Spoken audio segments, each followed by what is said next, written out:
I'm Anna. And I'm Megan, and we're here with the lovely Linda Crofton. How are you? I'm very well. How are you? I'm good, thank you. Hi, Linda. And she's here with us from Indus Trading Company. And we have a really wonderful project that we're going to do today. We're going to make these super cute bangle bracelets, and I'm really, really excited about this because I love anything that is, accessories. Yes, and we have lots of accessories in our ready-to-decorate line. We have the DIY bangles, which is what we're using today. Okay. We also have the build your beads, and we have the time-together little pendants and wood cutout shapes. Oh, cool. So today we're going to play with the DIY bangles, Okay. and you are literally going to do it yourself. I brought everything you need to play. Okay. So we're going to start out. These are inks. They are not paints. They are in a little spray bottle. They have, yes, you want to shake it. They have mica in here, little pigments. Time to play. And so the reason that you shake it is you're trying to get the mica mixed in with the inks.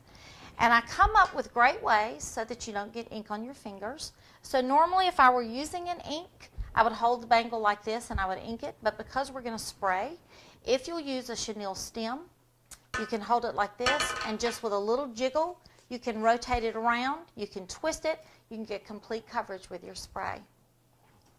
So I've brought for you a little color catcher box over here. You lost me. This is already too fun.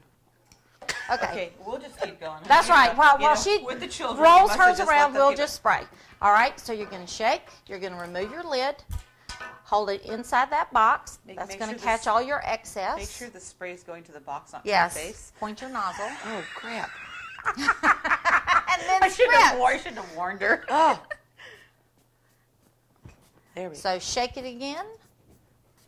And you can twist it just like this and turn it. Plastic paper's coming off.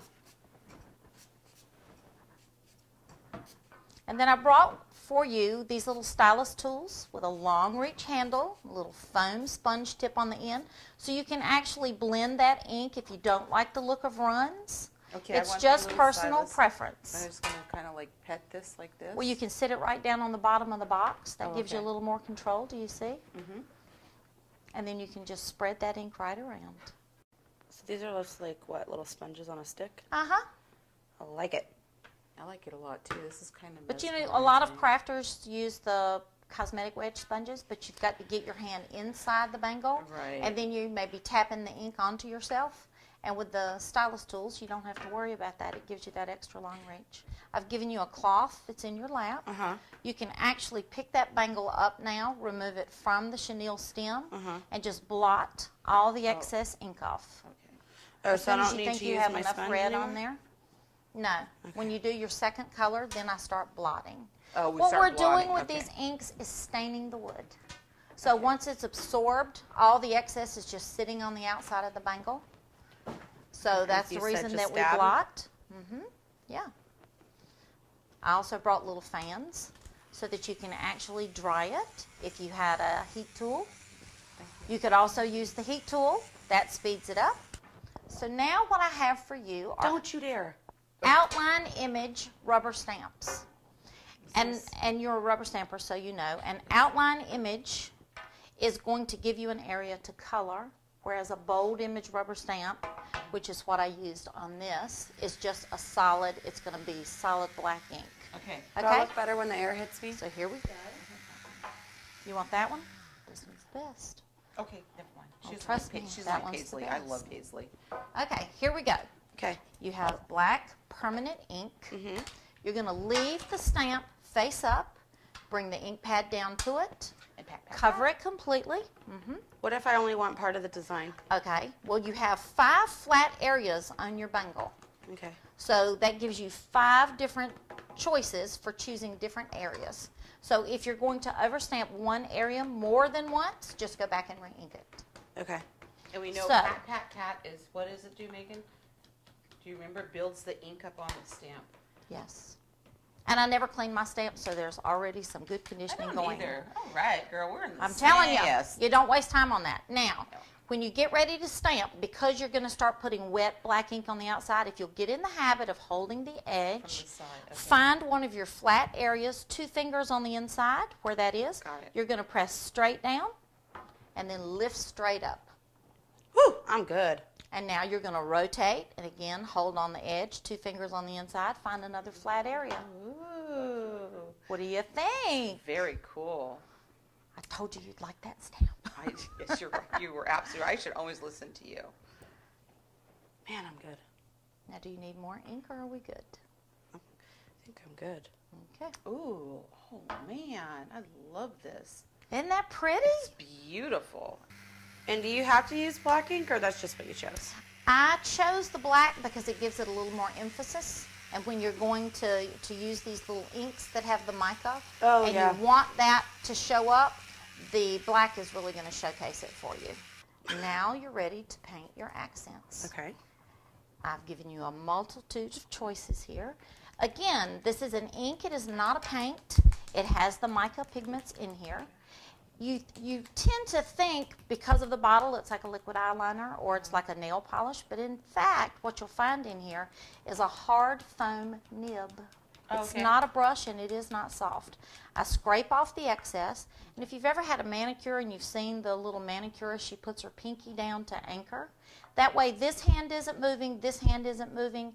You can just anchor like this, and then you find the areas that you want to accent. So and you just put on little tiny spots of paint. So you'll see I choose like little dashes or maybe a longer line. You can even do little polka dots. You don't even have to do a steady line. I hold it with my fingers on the inside. That way I can rotate it around. While I have one color open, I may hit all 5 stamped surfaces before I'll switch to the next one. And then if you think that it's still wet, again I use the fan, and that's how I dry it. There are all sorts of little paint pens that have little pearls of paint that you can add for accents. And can you see how this gives it that little perfect pearl with no peak, like meringue on the top? Do you see how it's rounded? Yeah. Oh, where you put those little dots with this? Oh, you're using. Yeah. After I started ahead of you last night and did some painting already. Okay. With my little inks. So today I thought I would add some accents on here. We also have heat set gems. So after you're finished with your little painting and you've done your little pearls, then you can use a heat tool and you can actually set the little crystals on there. And then your final step will be to seal the bangle. Oh, you're just going to use your finger? Now let me tell you the reason that I use my finger. I have 2 reasons. Number 1, it leaves no brush stroke. But number 2, when my finger starts to drag, I can tell I don't have enough in there. That tells me to put another little puddle in here about the size of a dime and start spreading again. So now the great thing about my pentagon shape is that it does have the little flat surfaces. So once I've got it completely covered on the inside, I just find a flat surface, stand it up. I can use the fan to dry it, I could use the heat gun, or I can let it sit for 15 minutes. And you're going to do this exact same thing on the outside. On the outside, too. yes. Very cool. Could you just show us real quick how to set a stone on here?